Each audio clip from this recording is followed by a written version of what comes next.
¿Cómo están ustedes? En esta edición del Campo, la Industria Verde, conversaremos con Raúl Dente, gerente general de la Federación de Acopiadores. Esta entidad acaba de organizar el seminario Agrotendencias. Charlaremos con él sobre las conclusiones y todo lo que se conversó en este importante seminario en un momento crucial para los negocios agrícolas. Hemos ido al despacho de Jerónimo Momo Venegas, dirigente de la UATRE, que ha incursionado muy fuerte en la política en los últimos años, ahora con su partido FE, para ver cómo está viendo este momento político y su relación con el sector agropecuario. Conversaremos también con Roberto Bluson, de La Serenísima, de Mastellón Hermanos, porque esta empresa ha tenido una iniciativa que consideramos muy interesante en el plano tecnológico, que es el fomento al uso de semen sexado como una manera de ayudar a la recuperación de los stocks de vacas lecheras, un tema muy crítico en el tambo, que son los bajos porcentajes de hembras para reponer, y frente a la caída que se ha producido en la cantidad de tambos, esto pasa a ser una tarea crucial, así que queremos que él nos explique cuál es el impulso, el apoyo que le va a dar Mastellón Hermanos a esta tecnología. Y conversaremos, como lo hacemos semanalmente, con Jorge Castro acerca del panorama agrícola internacional vinculado con las posibilidades de la Argentina. Estos son entonces los temas que vamos a compartir con todos ustedes en esta edición del Campo de la Industria Verde. Ya volvemos. Abrimos esta edición del Campo de la Industria Verde con uno de los temas calientes del momento, que es lo que está pasando con los mercados agrícolas, la situación de los granos en general, y aprovechando que esta semana se realizó Agrotendencias, un importantísimo seminario organizado por la Federación de Acopiadores, hemos convocado al gerente general de la Federación de Acopiadores, Raúl Dente, un hombre muy experimentado en estos vaivenes del mundo agrícola. No querrás decir viejo, ¿no? No, sos mucho más joven que yo. Sí, me parece muy bien. A mí no. Y bueno, ¿dónde estamos parados, Raúl? Un momento muy particular, pareciera que el futuro ya no es lo que era. Es increíble, porque justamente este seminario sirvió para hacer irnos 10 años para atrás y cuál era la situación. 10 años atrás, si bien había retenciones porque se habían restablecido, eran menores a las actuales, no había ROEs, no había cupos de exportación, no había restricciones cuantitativas ni a las exportaciones ni a las importaciones, había superávit fiscal, superávit externo, la inflación estaba en el orden del 5% anual, el INDEC era confiable, nadie pensaba en el año 2004-2005 que íbamos a tener un INDEC paralelo, en fin. Creo que, y por otro lado, a nadie se le hubiese ocurrido en ese momento plantear una ley para obligar a la gente a decomisar o a vender o a hacer algo, porque era absolutamente un procedimiento normal donde las reglas se respetaban, se escribían, se establecían los procedimientos y se cumplían. Pero cuando yo menciono todo esto, porque automáticamente lo estamos comparando con la situación actual, ¿no? Hoy la situación es caótica y además eso asociado a un mercado a la baja que se ha pronunciado en estos últimos meses, que estaba anunciado, ¿no? Sí. Que por otro lado estaba anunciado. Eso no debiera haber sido el problema principal. En absoluto. El problema del desánimo, del desaliento, de la falta de perspectivas y de ver que las mismas autoridades que por otro lado están tratando de que los productores vendan soja para aliviar su tema de divisas son las que por otro lado les negaron la venta de trigo de 1,5 millones de toneladas de trigo por esas cosas de empecinamiento que tienen las autoridades que prohibieron exportar trigo, 1,5 millones de toneladas, y la gente se lo quedó y está en las manos de los mismos productores que le quieren sacar la soja.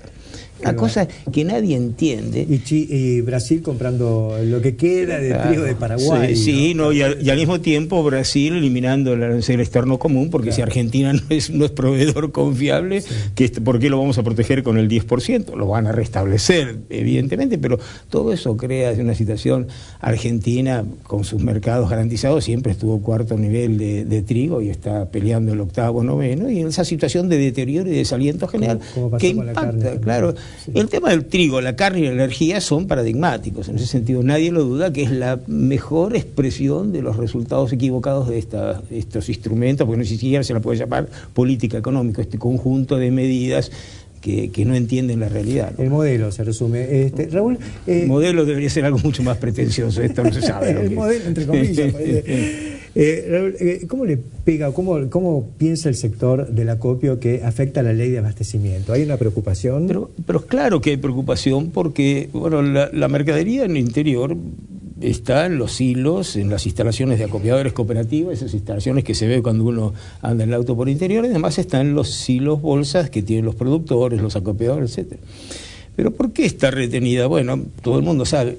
¿Cómo será el nivel de incertidumbre generado en la Argentina que está retenida con un mercado que anticipaba una baja importante? Todos sabían que iba a bajar. Todos sabían que iba a bajar. Así todo prefirieron retener porque si no sabían la alternativa cuál era. En realidad una alternativa sofisticada hubiese sido vender soja, hacer un dólar link con los fondos en pesos o colocar en tasa, comprar dólares futuros, pero esa es para un trader, uno le puede decir a un productor, pero claro, especulador seguro, no le puede decir a un productor, el productor hace su balance en kilos, tiene la soja, los productos, y bueno, la decisión que fue la que absolutamente todo el mundo sabía que iba a hacer, querer seguir gastando en la medida que va necesitando. Y como no quieren gastar, como no quieren invertir, pero claro. Entonces el gobierno, la idea que tuvo fue cerrar la canilla de los créditos Banco Nación para la compra de maquinaria agrícola. Sí, a los productores de soja. A los productores de soja, para que vendan la soja. Entonces lo único que lograron fue parar lo que quedaba. Sí, es un horror cuando no se le dio ninguna alternativa, pero primero lo que hay que hacer es solucionar el tema inflacionario y entonces después darse cuenta, establecer una situación económica un poco más confiable y creíble, y se va a dar cuenta que los productores toman decisiones racionales. Bueno, en este caso, y como tiene que ahora vienen las inversiones en la próxima campaña viene con precios más bajos, maíz, va a ser una sorpresa, evidentemente, porque... Una sorpresa a la baja. Pero claro, porque si uno no tiene campos propios en una zona realmente muy buena maicera, los arrendamientos no dan para el maíz a más de 100, 150 kilómetros, los costos de producción, toda la gente va a hacer soja. Toda esta situación también de las medidas pusieron al país en un peligroso casi monocultivo, porque el desaliento al trigo, las complicaciones con el maíz que todavía tiene su historia. Y Luis, esto es que estamos con fomentando implícitamente la tendencia al monocultivo, y al mismo tiempo la industria procesadora de soja está semiparada porque los productores no venden por todo el caos macroeconómico, ¿no? Sí, exactamente. Bueno, esto es Y el gobierno entonces decide crear una ley para poder ir por la soja. Pero además lo que más me preocupa de la ley es qué mal manejo de las expectativas, porque una ley de abastecimiento, una ley de emergencia, es una ley que se toma, son medidas que se toman en situaciones catastróficas, guerra, una emergencia supernacional, guerra, lo que fuera. Ahora, anticipar una medida de emergencia para una situación después de 10 años de modelo exitoso es lo que uno dice, esto es un manejo pésimo de las expectativas, porque me están diciendo que van a ocurrir las cosas que ellos dicen que no van a ocurrir, porque ¿qué es lo que va? Inflación galopante, régimen de control de precios que no va a funcionar, entonces cuando no funcione el régimen de control de precios, la inflación galopante, desabastecimiento, están anticipando que van a ocurrir las consecuencias negativas. Sí, pero el manejo de las expectativas es horroroso, bueno, anticipan el fracaso. Que alguien está acaparando un producto de primera necesidad, como supongamos que están acaparando papas o azúcar, como bueno, fenómeno, es absurdo la solución de la ley de abastecimiento, pero tendrían una justificación social porque es un alimento clave o algo de esto. Pero la soja, muchos no intervienen en la mesa de los argentinos. Ahí lo que quieren es dólares. Entonces, ¿cómo van a hacer para...? La escasez no es de alimentos, sino de divisas. Bueno, ¿y cómo se justifica una ley de abastecimiento por el tema de que los dueños de la soja regulen su venta? No tiene absolutamente... Además que hay que demostrarlo, es un procedimiento. Yo creo que esto, cuando se reglamente la ley, van a llover varias medidas judiciales, y hay que ver, creo que se está estudiando, acciones declarativas de certeza, etcétera, y la gente va a estar protegida, y me parece que esto no va a tener efecto, va a tener un efecto negativo de generación de expectativas desfavorables, claramente, y no sé si van a poder instrumentar lo que persiguen. Pero va a enervar, porque se escuchan voces muy ríspidas en esto, productores que dicen que van a defender con lo que tengan, y otros, digamos, más pro gobierno, que acusan, como una diputada que justificó en su intervención en el Congreso esta ley para ir por la soja. Entonces, si convengamos que estos también son instrumentos para dividir, para crear los buenos, los malos, el antagonismo, eso está clarísimo como estrategia que ha sido muchos actos por parte de las autoridades, ¿no? esta va a ser la última cosecha gruesa, por lo menos, que se siembra en esta era acá. La gente ya está mirando un poquito más el 2016. Sí, claro, sí, sí. Que hay que llegar. Sí, hay que llegar al 2016. La próxima cosecha gruesa para sembrar va a estar sobre septiembre, octubre del año que viene, sí. Y ahí ya van a haber pasado las primarias de forma tal que por ahí puede estar un poco más definido. En general, todo el mundo se habla de esto en el sector. Pero claro, sí. Cuando termina estas reglas, las restricciones, todos los malos manejos, y efectivamente esto es lo único que está induciendo, habiendo un panorama un poquito positivo, bueno, porque uno tiene que apostar al 2015 en adelante, a 2016. Lo que pasa es que la cosecha de 2015-2016 se va a sembrar sobre 2015, pero sobre la base de un 2015, la gruesa, un 2015 avanzado, ¿no? Claro. Yo creo que después de agosto y en esa época más o menos la gente va a tener un panorama. Y la fina también se cosecha ya con otro la fina se va, bueno, no, porque diciembre va a ser justo en el cambio, diciembre, enero sí los va a cosechar. De todas maneras, esto es un cambio, porque lo que está detrás de esto es una vieja concepción que dice que en la medida que yo le traslado a los productores los beneficios de los precios internacionales, estoy creando más pobres o estoy desindustrializando el país. Esa es la idea clara de otro antagonismo, otra dicotomía, otro dilema que permanentemente se han sembrado ideológicamente histórico en la Argentina y en este gobierno mucho más. Entonces hay que enseñarle a la gente que si quieren un desarrollo de la agroindustria, que es un sector dinámico que puede tener competitividad internacional, lo que hay que hacer es encontrar los mecanismos para trasladarlo a los productores los precios internacionales y evitar el tema de la pobreza, que hace eso fácilmente con subsidios directos a los necesitados. Sí. Entonces uno subsidia directamente a los necesitados y no tiene por qué subsidiarme el pan a mí, que no tengo prohibido poner pan por parte de los médicos. Que finalmente no hay pan y uno puede seguir comiendo, claro, y lo necesita. Estos mecanismos de subsidio han sido tremendamente inequitativos y además de ser muy ineficientes, y se puede armar un esquema donde por otro lado la industria va a ser competitiva. Lo peor que hay que pensar es que una industria necesita comprar materias primas baratas para desarrollarse, porque eso es un crecimiento a muy corto plazo que en última instancia tiene su final porque internacionalmente eso no. Pero lamentablemente la justificación de las retenciones en última instancia es eso, claro. Agreguen valor en origen. Sí, agrego valor en origen, genero valor agregado, mercadería más barata, industrializo y además soluciono el tema de los pobres y además recursos para el Estado, pero ese es el ideal. Sí. Y estamos hipotecando el futuro y hemos perdido 10 años fenomenales de una situación que esperemos que desde el punto de vista internacional, si bien hay una caída, que esto se amesete y hace una recuperación, porque los fundamentos de la demanda están muy firmes todavía. Y ahora lo que estamos haciendo es, la oferta se va acomodando en el corto plazo con excesos o defectos, pero la tendencia de la demanda a largo plazo sigue siendo muy firme. Eso es nuevo del siglo XXI y se va a mantener. Sí, ojalá. Gracias, Raúl Dente, por contarnos lo que pasó en este congreso organizado por la Federación de Acopiadores, Agrotendencias, y enseguida continuamos aquí en el campo, la industria verde. Y a veces no nos queda más remedio que salir con las cámaras del campo, la industria verde, porque hay gente que está muy activa y no podemos coincidir nunca con el momento en el que puedan venir al estudio. Y no podíamos dejar pasar, ya estamos en un año hiperpolítico. Y yo creo que de esta incursión de distintos dirigentes agropecuarios en la política hay algo que tiene una raíz muy profunda, que es la presencia permanente de Jerónimo Momo Venegas desde su gremio, la Unión Argentina de Trabajadores Rurales y Estibadores, pero hace mucho siendo un factor muy importante de la política argentina. Muchas gracias por recibirnos en su despacho, Momo. Gracias a ustedes por venir acá, Huergo, una persona y un equipo como el de ustedes que tienen tanto para decirnos, no solamente del sector agropecuario, sino de lo que pasa en el país. Para mí es un honor que estén acá, ¿no? Faltaba más y bueno, yo tengo una imagen muy fuerte de hace 5 o 6 años, después de la 125, cuando en la matera de Huatre, en la rural, aparecieron varias figuras que hoy siguen fuertes en la política, algunos más fuertes que otros, pero ahí estaban concurriendo a la matera directivos de la rural, pero fundamentalmente estaba De Narváez, estaba Mauricio Macri, estaba Felipe Solá. Hoy todos están en cosas distintas y Momo también, incluso... Esa fue la matera cuando estuvo Felipe Solá, estuvo De Narváez, estuvo Macri.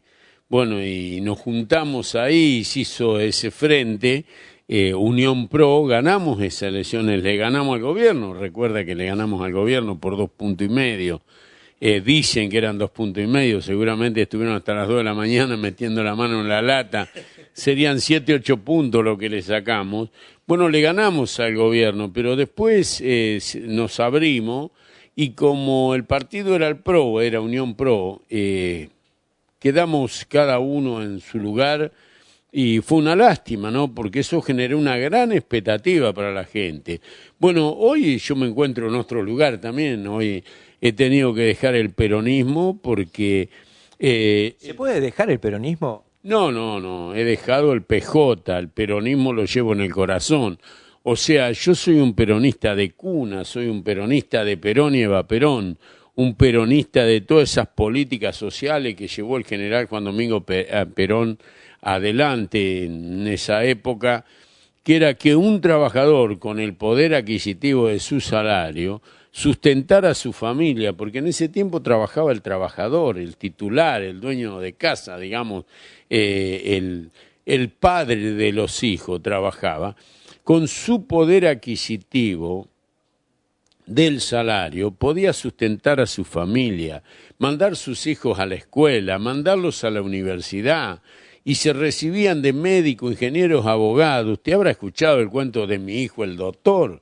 En ese tiempo tener un hijo abogado, pero era espectacular. Yo creo que fue algo increíble, una revolución social en ese momento. Y bueno, eso era lo que se podía hacer con el poder adquisitivo de un salario. Y resulta que trabaja el titular, trabaja la mujer y no le alcanza para bancar su casa. Entonces, quiere decir que nosotros estamos desfasados en un 150% el salario. Pero para que un trabajador hoy pudiera cobrar el salario con un 150% más, tendría que haber rentabilidad empresaria. Y la rentabilidad empresaria se genera con políticas de Estado. Y dentro específicamente de su sector, como dirigente gremial de los trabajadores rurales, ¿qué piensa de lo que ha sucedido con la política agropecuaria este tiempo? Bueno, el gobierno se enfrentó al campo. Tenemos que recordar que el gobierno eligió al campo como enemigo y todavía sigue siendo el enemigo el campo. Para el gobierno no es el enemigo.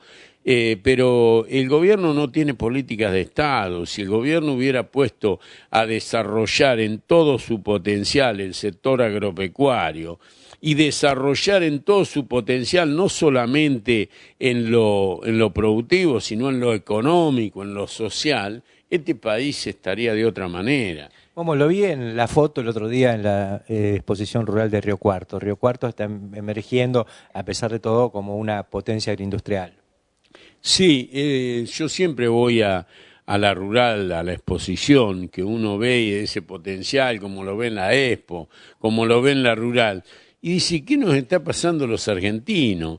Yo digo, Pepe Mujica, el presidente del Uruguay, en su vida se hubiera imaginado sembrar trigo, soja, maíz. Siembra porque el vecino que tiene, Argentina, no permite sembrar trigo, maíz. ¿Por qué? Porque acá en este país, que era el granero del mundo, el año pasado no tuvimos trigo.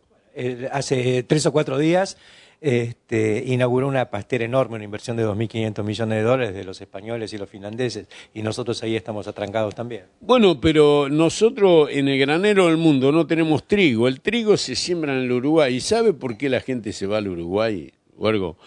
Porque, digo yo, en el Uruguay no tienen retenciones y en el Uruguay son libres. Un productor que cobra su dinero lo puede guardar, lo puede gastar o lo puede reinvertir en la producción. Acá no son dueños ni de su dinero. Con esta ley de abastecimiento van a ir por los chorizos de los campos, se van a meter en las empresas. Este era el proyecto que tenía Moreno. Este era el proyecto Moreno. Seguramente lo van a aprobar, pero bueno, esto de que vengan y se metan en mi casa a mí no me gusta y creo que no le gusta a nadie. Entonces, esto es lo que tenemos que cambiar. Usted ya que menciona lo de Uruguay, usted debe tener relación con sus pares, con sus compañeros de Uruguay. ¿Cómo le está pasando a los trabajadores rurales allá? Bueno, han mejorado. El gremio rural del Uruguay lo creamos nosotros. Nosotros fuimos a ayudarlo a los compañeros para que realmente armaran una institución gremial y bueno, el secretario general cada vez que nos encontramos dice que gracias a nosotros tiene el gremio de los trabajadores rurales en el Uruguay, pero creo que la están pasando mucho mejor, están mejorando mucho, es un gremio que recién se está, digamos, organizando, ¿no? Pero han mejorado mucho. Ahora, vuelvo a repetir, el Uruguay tiene todo esto porque Argentina exporta sus capitales, su genética, su ingeniería, ¿sí? Bueno, todo lo que realmente tendríamos que producirlo acá. Yo digo, los precios, cuidado. ¿Cómo podemos cuidar los precios de los alimentos en un país que produce alimentos? Que sembrando los dos costados de los caminos de todo el país estaríamos produciendo más alimentos que Europa. Entonces, ¿cómo puede ser que nosotros cuidemos los alimentos en las góndolas? Yo digo, si acá la consigna fuera producir, producir y producir, los precios de las góndolas se cuidarían solo, competirían a la baja y con calidad de producto, ¿no?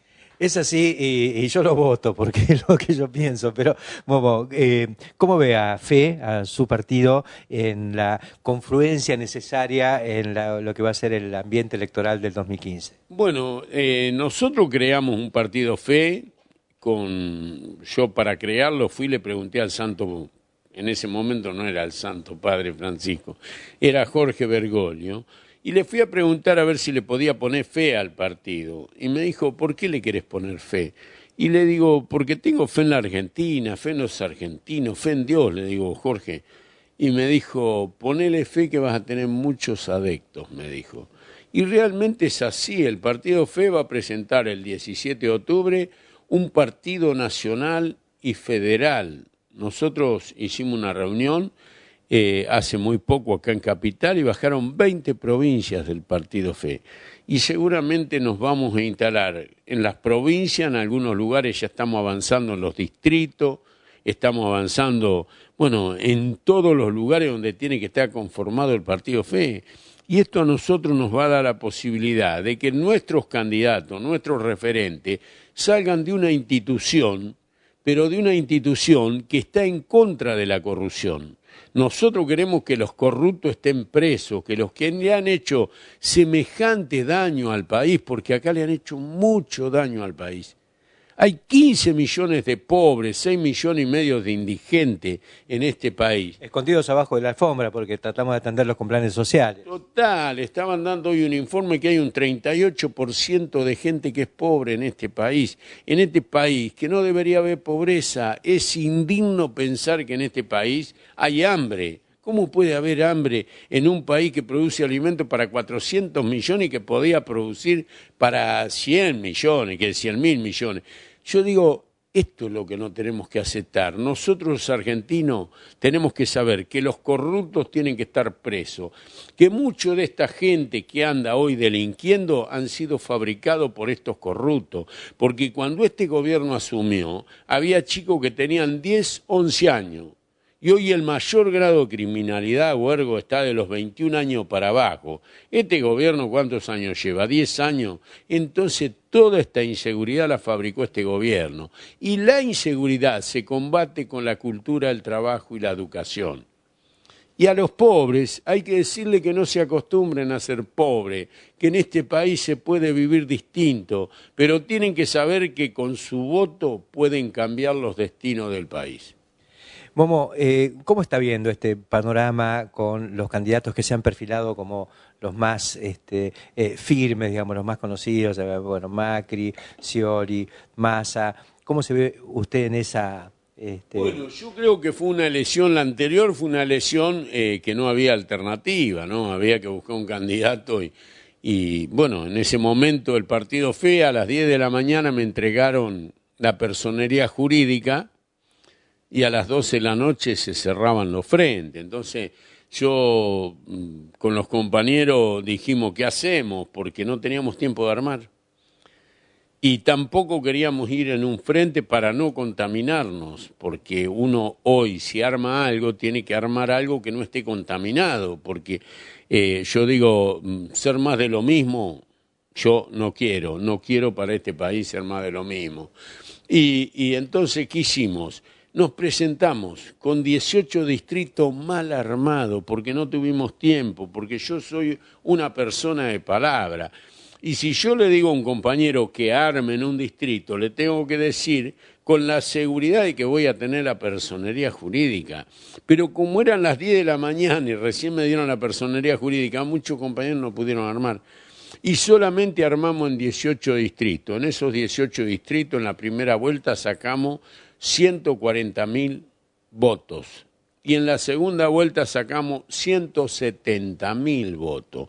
Por lo general, cuando uno saca 140.000 votos en una provincia, esos votos van a los demás, no solamente los mantuvimos, sino que sumamos 30.000 votos más y dejamos el Partido Fe instalado.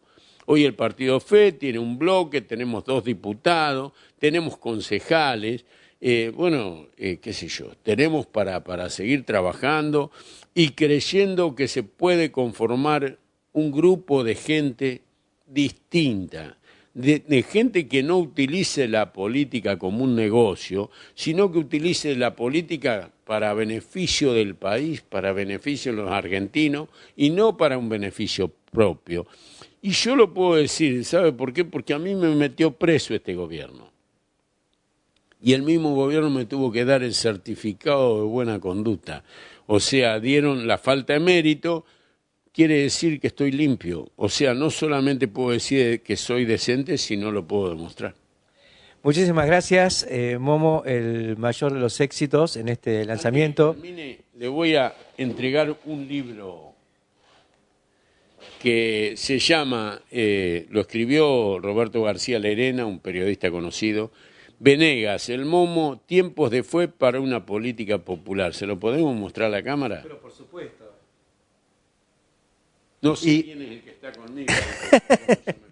Me están preguntando, ¿quién es el que está al lado del Momo? Es ese señor que le dijo, ponele fe, Momo, que te va a ir bien. Sí. Él se tuvo fe y es papa.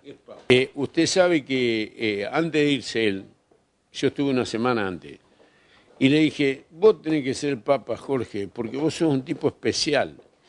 Y me dice, no, dice, seguramente yo no voy a ser, dice, porque vamos a elegir un cardenal más joven, mirá lo que pasó con el otro papa. Y dice, con el... Y le digo yo, no, vos tenés que ser porque vos sos un tipo especial. Y usted sabe que yo almorcé con Marcelo Longobardi ahí en el restaurante del Hotel Facón Grande. Y le dije que iba a ser el Papa Jorge Bergoglio. Y él no creyó, ¿no? Porque él no tiene tanta fe. No. Y efectivamente fue el Papa Jorge. Qué bárbaro. Qué bárbaro. La verdad que fue una gran inyección para todos los argentinos, ¿no? Y creo que su primer milagro fue que el mundo quiera a un argentino, ¿no? Porque el Santo Padre Francisco es querido en todo el mundo, ¿no? Es un hombre de paz, un hombre de fe y un hombre que va a seguir cambiando la historia del Vaticano, seguramente. Muy interesante, como siempre, conversar con... Bueno, muchas gracias, Momo. Y bueno, el mayor de los éxitos es si hay referentes en el campo, en este caso sale del sector del trabajo y la verdad que lo conozco desde hace muchos años y sé de su hombría de bien, de su voluntad de unión y de sobre todo la vocación por resolver problemas y no inventar problemas donde están las soluciones.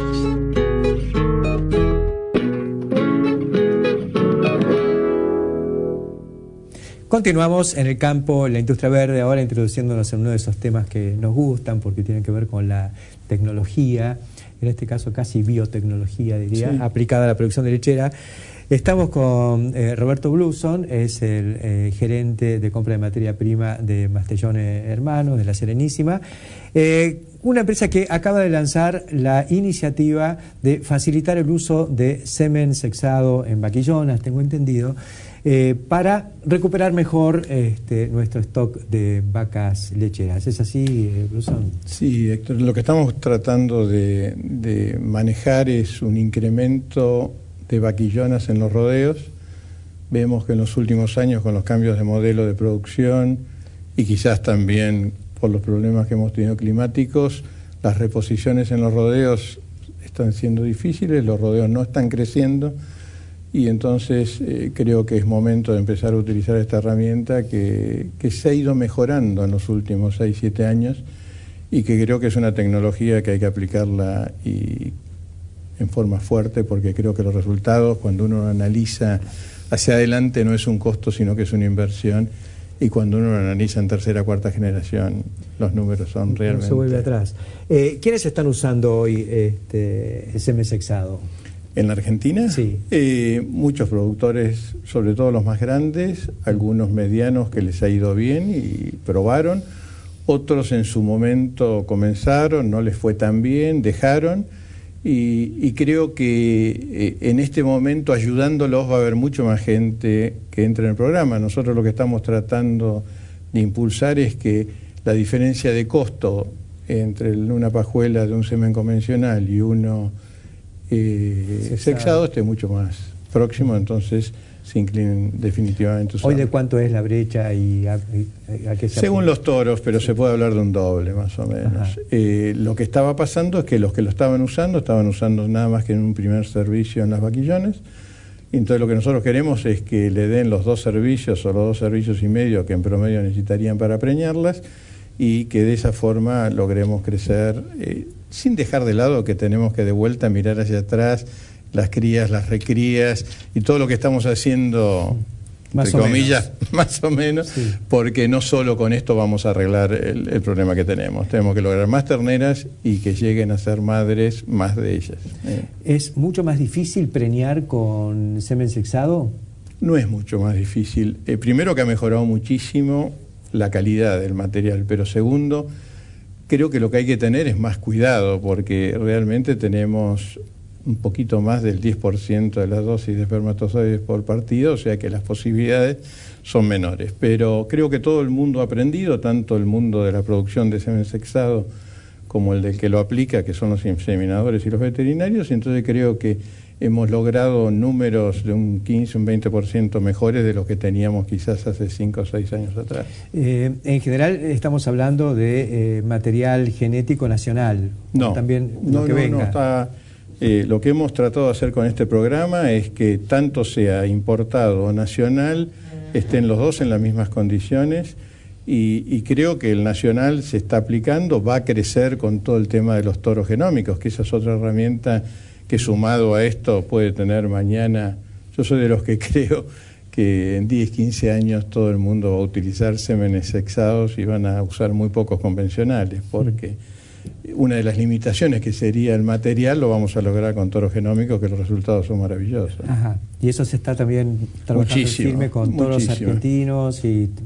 La Argentina, gracias a la inversión que hizo Goyay, que en su momento estuvo en el primer momento en todo lo que es sexado, sí. Y eso nos ha permitido estar en la punta del uso de esta tecnología, que tiene 10 años, tampoco sí, que tenga muchos, de aplicación. O sea que estamos realmente como país utilizando mucho. ¿Cuál es el apoyo que va a dar la empresa a esta transición hacia más Lo que nosotros estamos haciendo es hacer un descuento que llega al orden del 30% del valor, que sumado a un 10 o un 15% que da el proveedor del material, estamos hablando de un orden del 40-45% de descuento sobre una pajuela normal, y estamos dando un plan de pago de 3-4 cuotas entre nosotros y a veces los proveedores. Así que el que no entra está usando semen común de gusto, digamos. De gusto. Muy fuerte, pues. Y creo que está perdiendo la posibilidad de ocupar un vientre en tener una madre y no un macho que después no sabe qué hacer con él. Seguro. Que lo regala, lo vende, lo mata. Va a tener una guachera más grande, lo cual no es malo para poder también darle más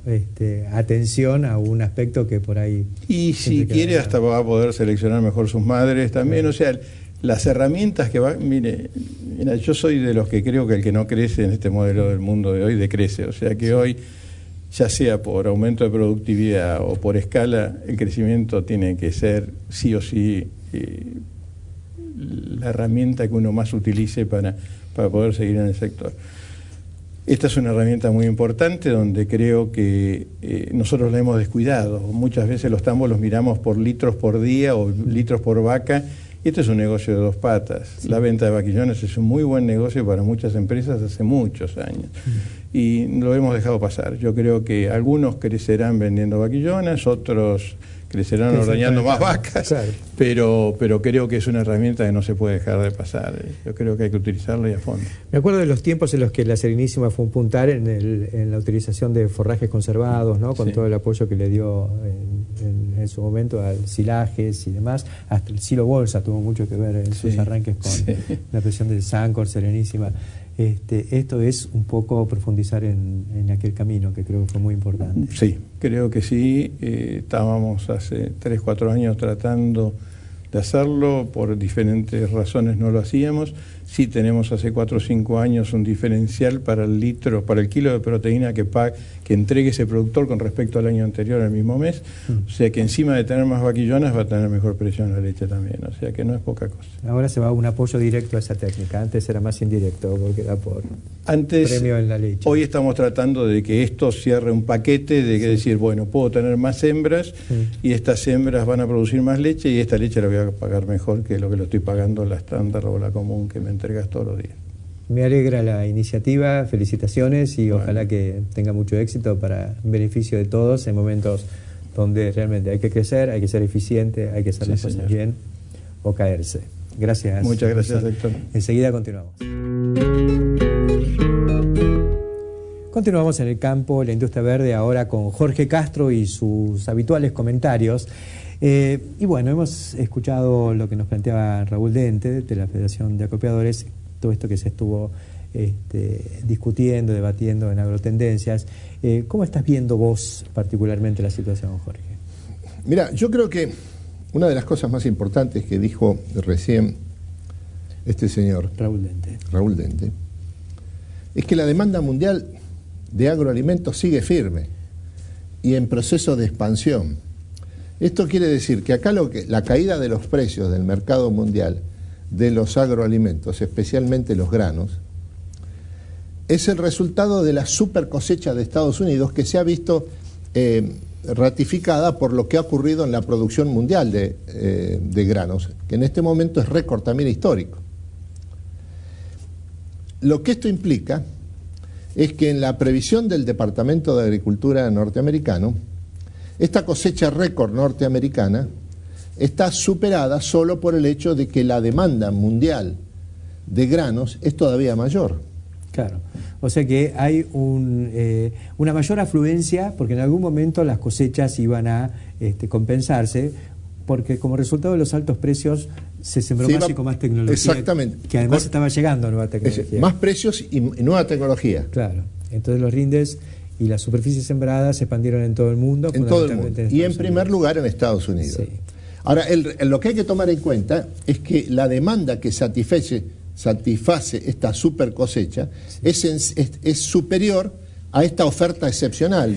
Porque ahí, fíjate qué interesante, el viejo apotegma neoliberal, digamos, que dice que el remedio para los altos precios son los altos precios porque van a impulsar el crecimiento de la oferta. Exactamente. Ocurrió eso, pero el remedio para los bajos precios es precisamente los bajos precios, porque se expande y se recupera la demanda. Exactamente, exactamente. Ahora, el dato que hay que tomar en cuenta acá es que el Departamento de Agricultura estima que este nivel de caída de precios en el mercado mundial de los granos lo estima que va a durar este año y el siguiente, y luego comienza a subir y prevé que sobre todo en lo que se refiere a los granos utilizados para la alimentación animal, soja y maíz, en los próximos 2 o 3 años vuelve a recuperarse los niveles récord del año 2009.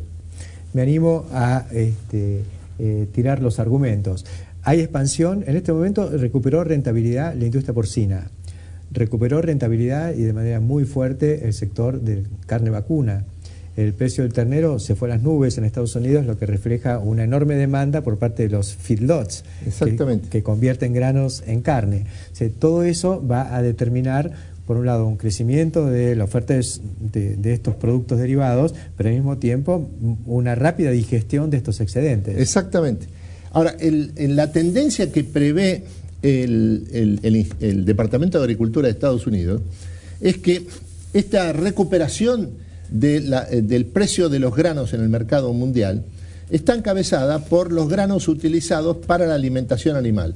Porque lo que sostiene es que hay que prever que de acá al 2024 el mundo va a consumir 56 millones de toneladas más de carne, encabezada por los países asiáticos.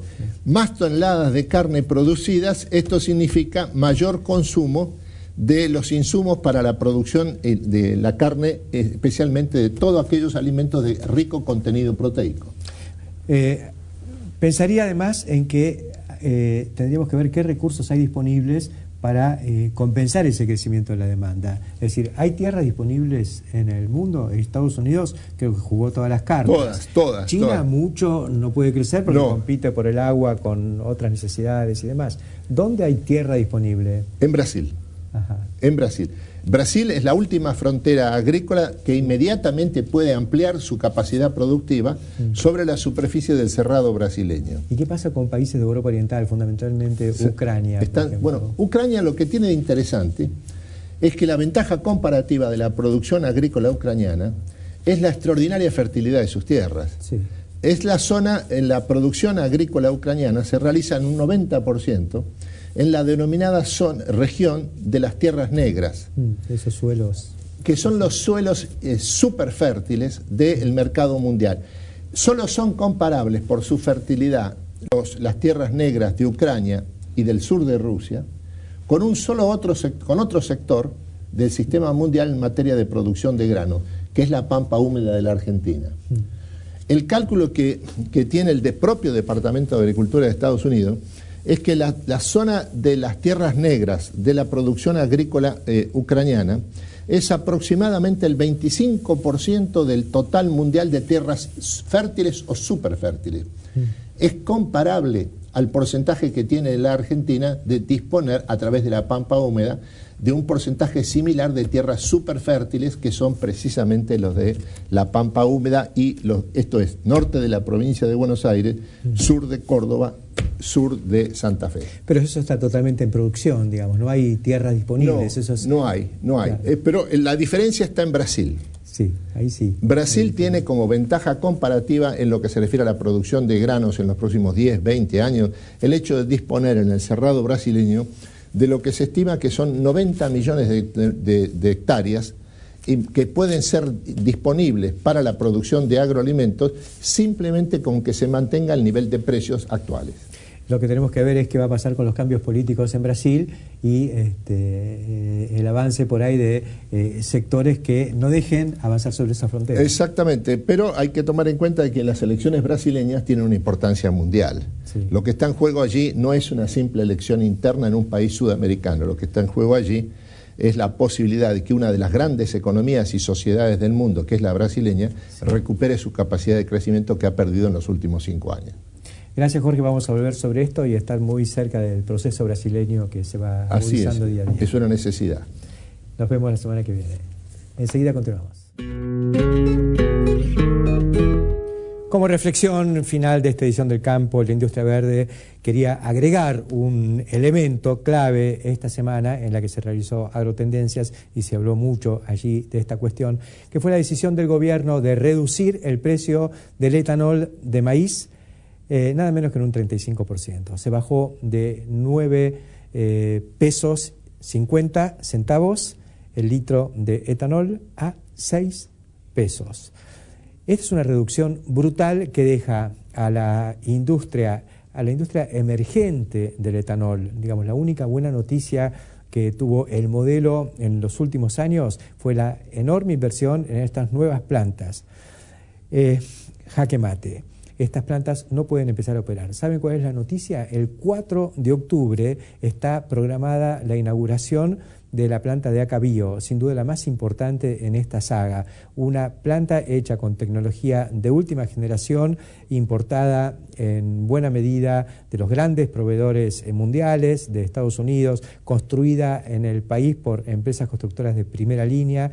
Han intervenido cientos de ingenieros, de profesionales, miles de personas en la construcción de la planta, que se terminó hace muy pocos meses, se puso a punto y todavía no se inauguró. Está anunciada, he recibido en estos días la carta de invitación y ya le bajan un 35% el precio. He conversado con directivos de esta y de otras empresas del sector y me dicen que han quedado por debajo de la línea de flotación y les han metido un exocet en la sentina. Esto es tremendo como golpe al sector agroindustrial, pero fundamentalmente le está pegando a la agregación de valor en origen en la provincia de Córdoba y San Luis, donde están 4 de estas empresas. La más vieja todavía no cumplió 2 años, que es la de Bio 4. En todos los casos son sociedades de productores o familias nacionales. Hay otra planta de Vicentín en la localidad de Avellaneda y nos estamos encontrando con que todavía no empezaron a funcionar y ya están trabajando sin rentabilidad. Ahora, el otro costado, que es lo que realmente enerva, es que reducir a 6 pesos el litro de etanol al mismo tiempo que está aumentando la nafta todos los meses, significa un traslado de la renta agroindustrial, un traslado de ingresos genuinos y competitivos del interior y de las cadenas productivas del interior a la industria petrolera, fundamentalmente a YPF, que ostenta una participación decisiva en el mercado, pero también con el beneplácito de las otras compañías que venden nafta en los surtidores. ¿Por qué? Porque van a pagar 6 pesos por lo que luego se vende a 14 o 15, con el agravante de que lo que hubiera sido un beneficio fenomenal para todo el sector, que es el aumento del corte obligatorio, que estaba en el 6-7% y se lo lleva al 10%, significa un mayor traslado de renta todavía, porque estas empresas que proveen el etanol van a operar a pérdida y ese beneficio se lo queda el sector petrolero. Me parece que esto no da para mucho más análisis, está muy clara la decisión, está muy clara la afectación de intereses, el traslado de renta de las provincias genuinamente competitivas a la nación y en este caso a una empresa con una participación sustancial del Estado argentino. Una vuelta más de tuerca, pero yo creo que a esta altura es una señal tremenda y un golpe durísimo que está recibiendo el sector agroindustrial argentino. Hasta la semana que viene.